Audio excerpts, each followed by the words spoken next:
Bien, muchísimas gracias. Buenos días a todos. Como ya mencionamos, mi nombre es Luis Manuel Aguana, formo parte de la Dirección Nacional de Alianza Nacional Constituyente Originaria, ANCO. Desde su fundación le agradezco a Luis Márquez y por supuesto a toda la Fuerza Ciudadana en Acción por esta invitación para compartir con ustedes en ocasión de un tema que nos concierne a todos. Pero el tema no debería ser la constituyente. Y ustedes se sorprenderán de por qué digo eso. Después de todos estos años, todavía me llama la atención de que el centro del debate sea ese. Nunca he escuchado a nadie preguntarse cuál es la razón, el por qué y el para qué insistimos en la convocatoria del poder originario. Y está claro para todos que una constituyente tiene, entre otros, el objetivo de redactar un nuevo texto constitucional, pero más allá de eso, nadie pregunta por qué o para qué queremos hacer eso. Y es por allí que deseo empezar esta conversación, el por qué y el para qué. Después ustedes verán si esas motivaciones son ilusas, descabelladas o peor aún, sin fundamento. En estos días publiqué una nota que recomiendo vean en la red, que titulé El cambio fundamental. Y esto lo hice porque sentí que en el afán de tratar de explicar toda la complejidad que implicaba nuestra propuesta de cambio estructural del sistema de relaciones de poder en el Estado, debía comenzar por explicar cuál era la principal modificación que debía ser realizada. Y esa no es otra que la concepción que hemos tenido del cómo se deben plantear las relaciones que se estructuran en el pacto entre quienes nos gobiernan y nosotros los gobernados, dentro de una constitución. Porque es en la esencia de ese pacto donde se encuentra, a nuestro juicio, el gran problema de los venezolanos. Partiendo de la Constitución del Estado de Venezuela del 24 de septiembre de 1830, que era así como se titulaba el texto fundamental de nuestro país, aprobado desde la separación de Venezuela de la Gran Colombia hasta nuestros días, la estructura del poder aplicada en la Constitución ha sido la misma. Hay una definición mínima de los poderes públicos, del Ejecutivo, del Legislativo y el Judicial, y en esta última del 99 hay 5, con delegación del Poder Ejecutivo, de la Administración de la Hacienda Pública Nacional y la Fuerza Armada, con los controles correspondientes delegados al Poder Legislativo. Y la Constitución no es otra cosa que la materialización por escrito y en blanco y negro de ese pacto. Fue a través de ese pacto que los venezolanos decidimos y pusimos en blanco y negro en 1811 las reglas según las cuales se regiría un nuevo país independiente parido por representantes de las 7 provincias que constituían la Capitanía General de Venezuela. Pero yo no deseo irme tan atrás, porque implicaría una explicación más larga del sueño destruido de Simón Bolívar, de la Gran Colombia. Quiero comenzar con el origen de Venezuela como república, separada como hermanos siameses de Colombia y el resto de los territorios liberados por el Libertador. Desde la primera Constitución venezolana de 1830, luego de nuestra separación de la Gran Colombia, los venezolanos hemos definido en nuestro pacto fundamental que sería el presidente de la República como cabeza del Poder Ejecutivo, el que centralizara el poder de las armas y el dinero de todos los venezolanos, bajo su dominio y administración. Pero ese arreglo tiene un defecto estructural. Nuestro bienestar depende altamente de la eficiencia y las intenciones, malas o buenas, de quienes ocupan la única posición de poder en el país. O dicho de otra manera, la regla establecida en todos nuestros pactos fundamentales entre gobernados y gobernantes le entrega a quienes nos gobiernan el Poder Ejecutivo, en el Poder Ejecutivo, la patente de corso de hacer lo que les venga en gana con lo que es de todos. Ese arreglo hace que todo el mundo político busque esa posición, que toda la estructura política que se organice en el país gire en torno a conseguir esa posición privilegiada.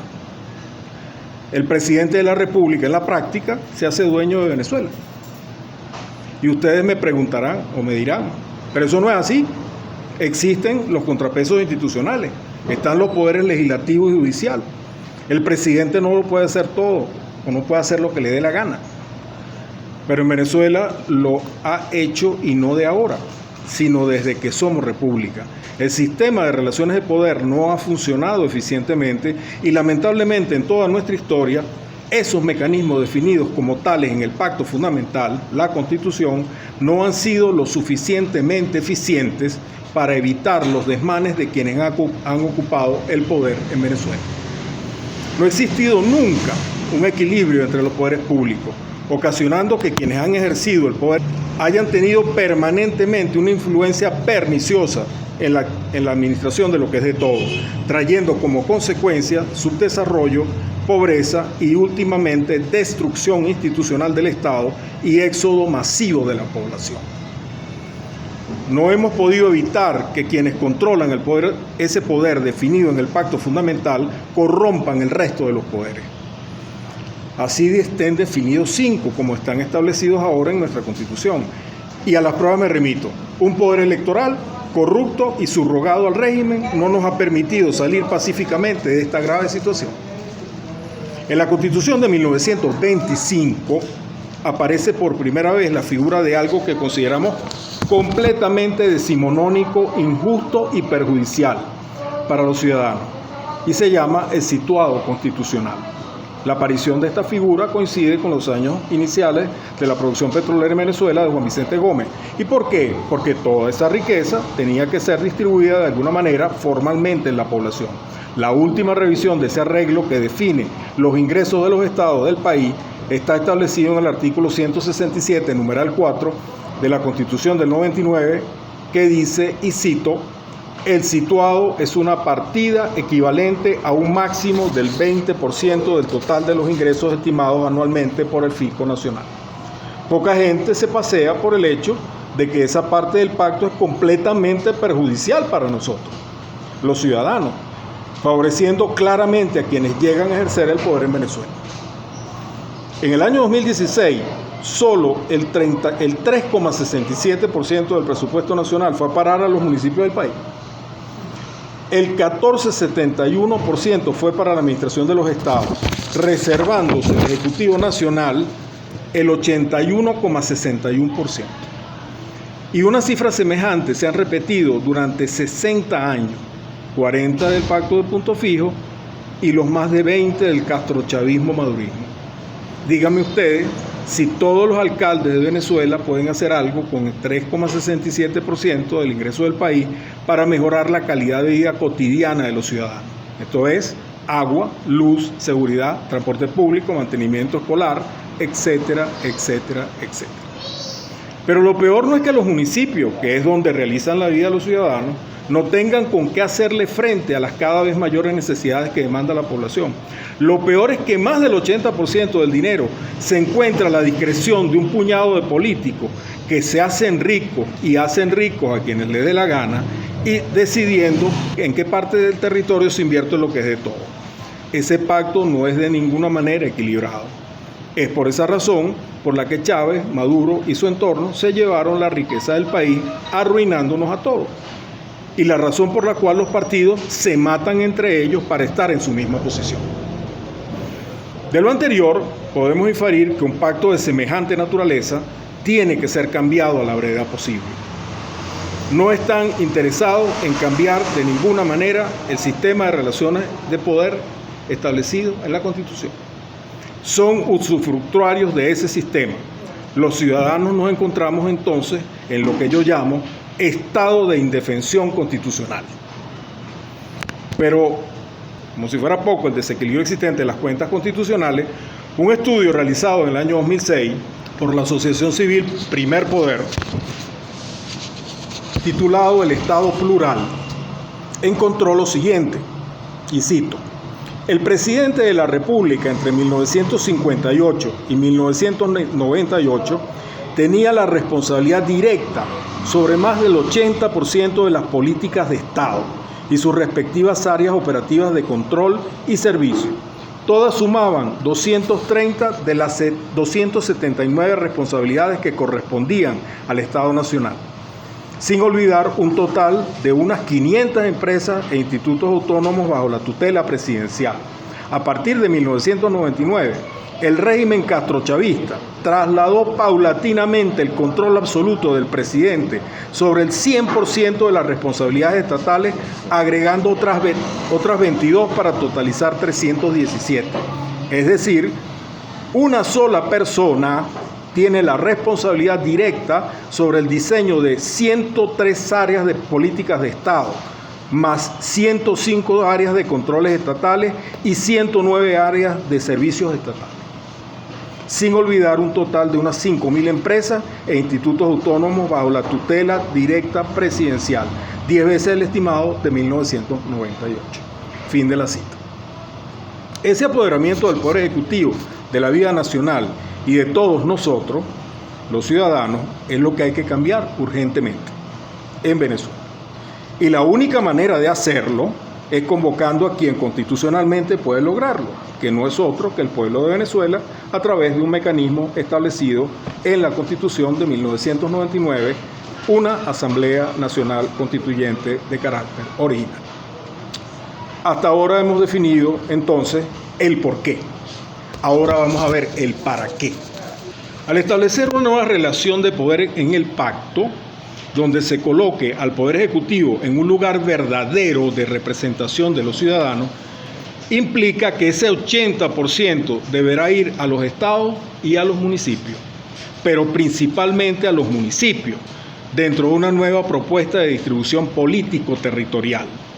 Se desaparecería la figura del situado constitucional porque serían los estados, ahora en contrario, quienes decidan el aporte para el sostenimiento de un gobierno federal, asumiendo en la práctica el control de su desarrollo de acuerdo a sus propias potencialidades.